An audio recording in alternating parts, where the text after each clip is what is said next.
आखिर कैसे शुरू हुई थी धरती पर जीवन की कहानी, चलो सुनते हैं। हम अक्सर ये सोचते हैं कि क्या इस विशाल ब्रह्मांड में और कहीं जीवन है? अगर है तो क्या वहां के जीव हम जैसे ही दिखते होंगे? क्या उनसे संपर्क करना मुमकिन होगा? मेरे विचार से ये बहुत कठिन सवाल हैं। हो सकता है इनका जवाब हमें बहुत समय तक न मिले, शायद कभी न मिले। पर यहां मैं हमारी पृथ्वी पर जीवन की शुरुआत कब हुई, इस बारे में बात करना चाहता हूं। धरती की उम्र कुछ 450 करोड़ साल के आसपास अनुमानित है। कहते हैं कि मानवीय मस्तिष्क समय और अंतरिक्ष की विशालता की कल्पना करने में संघर्ष करता है। इन 450 करोड़ साल में जीवन की शुरुआत कब हुई? अगर जीवन की शुरुआत तक पहुंचना आसान था तो पृथ्वी की स्थापना के जल्दी बाद ही जीवन शुरू हुआ होगा। लेकिन अगर जीवन की शुरुआत तक पहुंचने का सफर कठिन रहा होगा तो पृथ्वी पर जीवन शुरू होने में काफी समय लगा होगा। आज हम जानते हैं कि जीवन की शुरुआत लगभग 400 करोड़ साल पहले हुई थी। यह कहाँ हुई थी, इसको लेकर वैज्ञानिकों के पास अलग धारणाएं हैं, पर उनमें से एक प्रबल धारणा कहती है कि जीवन की शुरुआत समुद्र की सतह पर हुई थी। हमारे ये अनुमान कहते हैं कि जीवन तक पहुंचने का सफर धरती पर जल्दी ही कर लिया गया। ऐसा इसलिए भी है क्योंकि पृथ्वी के बनने के बाद बहुत समय तक हमारे ग्रह की सतह पर उथल पुथल चलती रही। इस दौरान गर्म पिघली धातु और हवाएं बहती रहीं।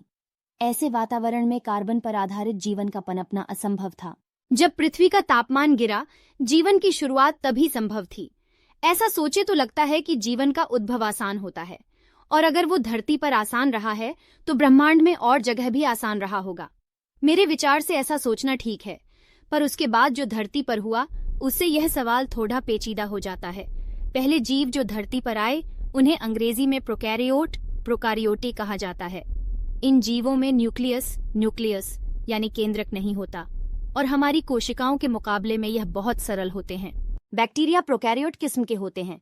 यह बैक्टीरिया वही हैं जिन्हें मारने के लिए हम एंटीबायोटिक खाते हैं। जब जीवन का आविष्कार धरती पर हुआ तो दो तरह के प्रोकैरियोट सामने आए। एक का नाम बैक्टीरिया है और दूसरे का आर्किया। यह दो किस्म की कोशिकाएं सरल होती हैं, और 400 करोड़ साल पहले धरती पर आकर इन्हीं दोनों का धरती पर बोलबाला रहा। ऐसा लगभग 200 करोड़ साल तक चला। इतने लंबे अंतराल के बाद एक आर्किया ने एक बैक्टीरिया को अपने अंदर समा लिया। यह घटना कब और कैसे हुई, इस पर आज भी अनुसंधान जारी है, और इस प्रसंग की बारीकियां हम आज नहीं जानते हैं। पर इस एक घटना ने धरती पर जीवन का रुख बदल दिया। आर्किया के अंदर बैक्टीरिया जाने से एक यूकेरियोट कोशिका पैदा हुई। हम अपने आसपास जितनी प्रजातियां देखते हैं, पेड़, पौधे, जानवर, पक्षी और हम स्वयं, सभी उस यूकेरियोट कोशिका की नतीजा है। आर्किया के अंदर जाने वाला बैक्टीरिया क्रमागत उन्नति के एक प्रक्रिया के बाद एक कोशिका का वह केंद्र बन गया जहां कोशिका की ऊर्जा का उत्पादन होता है। ऐसा होना धरती पर जीवन के लिए एक बहुत महत्वपूर्ण कदम था। ऐसा माना जाता है कि इस एक घटना से एक कोशिका जितनी ऊर्जा थी वह बहुत बरछ गई, और उसी कारण से मनुष्यों जैसे जटिल जीवों का धरती पर आना संभव हुआ। पर ऐसा होने में 200 करोड़ साल क्यों लगे? इस सवाल का कोई सरल जवाब नहीं है। क्या अगर ब्रह्मांड में कहीं और जीवन है तो क्या वहां भी ऐसा होने में इतना ही समय लगा होगा, या क्या ऐसा वहां हुआ भी होगा? दरअसल हम नहीं जानते कि धरती पर जीवन की इस अत्यंत महत्वपूर्ण घटना किन परिस्थितियों में हुई। ऐसा होने में कितना योगदान 200 करोड़ के विशाल अंतराल का है, और कितना एक बहुत भाग्यशाली घटना का है। यह रहस्य खुलने में अभी कुछ और समय लगेगा।